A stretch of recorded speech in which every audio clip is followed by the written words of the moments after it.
Assalamualaikum warahmatullahi wabarakatuh.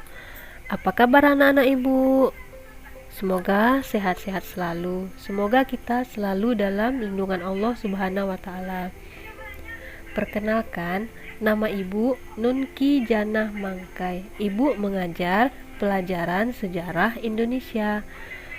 Untuk pelajaran 1 mengenai perjuangan menghadapi ancaman disintegrasi bangsa.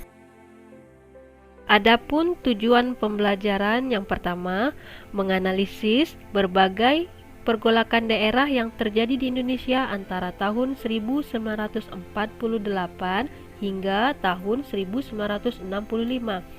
Yang kedua, menyajikan hasil rekonstruksi berupa cerita sejarah tentang upaya bangsa Indonesia dalam menghadapi ancaman disintegrasi bangsa, antara lain PKI Madiun 1948, DITII, APRA, Andi Aziz, RMS, PRRI, Permesta, G30 SPKI, dan menyajikannya dalam bentuk cerita sejarah. Disintegrasi adalah keadaan tidak bersatu padu yang menghilangnya keutuhan atau persatuan serta menyebabkan perpecahan. Disintegrasi bangsa yaitu perpecahan atau hilangnya persatuan bangsa yang mengakibatkan perpecahan.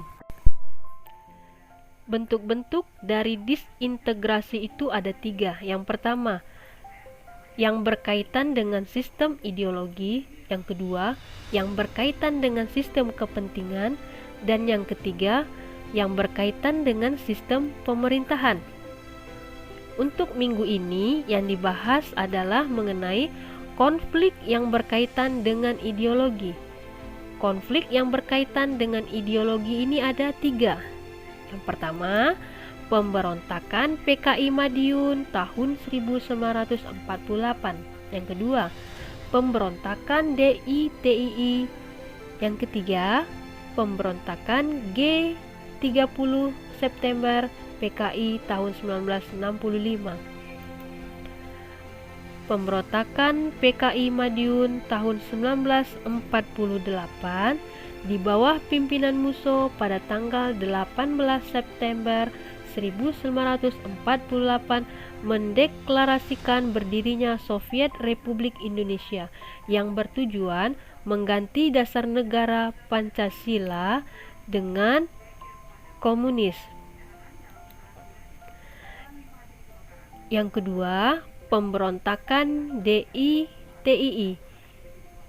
Pemberontakan DITII ini ada di beberapa daerah, di antaranya di daerah Jawa Barat dipimpin oleh SM Kartosuwiryo. Kartosuwiryo mendirikan negara Islam Indonesia. Pemberontakan ini ditumpas dengan operasi pagar betis oleh pasukan TNI bersama rakyat. Kemudian di daerah Sulawesi Selatan. Di daerah Sulawesi Selatan dipimpin oleh Kahar Muzakar. Kahar Muzakar berkeinginan untuk menjadi pimpinan APRIS di daerah Sulawesi Selatan.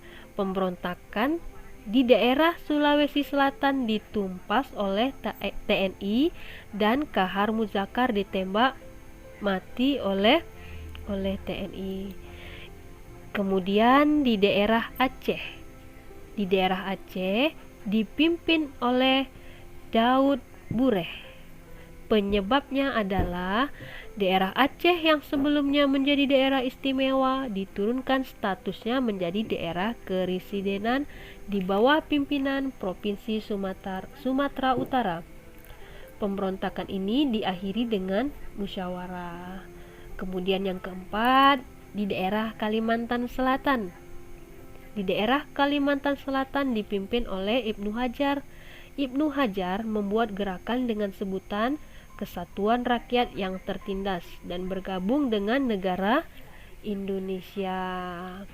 Demikianlah untuk materi konflik yang berkaitan dengan ideologi. Ibu ulangi ya. Konflik yang berkaitan dengan ideologi ada 3 konflik. Yang pertama, pemberontakan Madiun tahun 1948. Yang kedua, pemberontakan DI-TII. Yang ketiga, pemberontakan Gerakan 30 September 1948. C. Pemberontakan Gerakan 30 September 1965 PKI. Setelah pemberontakan PKI Madiun 1948 ditumpas, ternyata PKI tetap bergerak di bawah tanah dan muncul kembali pada tahun 1950 dalam kehidupan politik Indonesia dan ikut serta dalam pemilihan umum pertama pada tahun 1955. DN Aidit terpilih menjadi ketua PKI tahun 1951.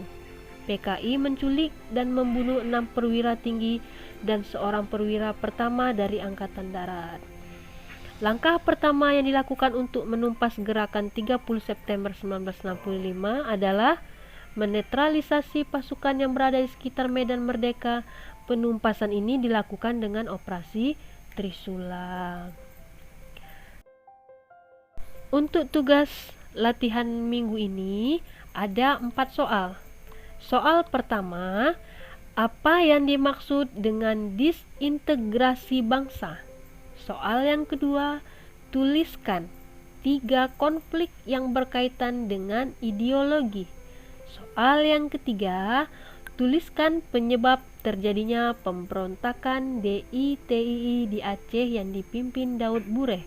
Yang keempat, pemberontakan DI-TII di Jawa Barat dipimpin oleh.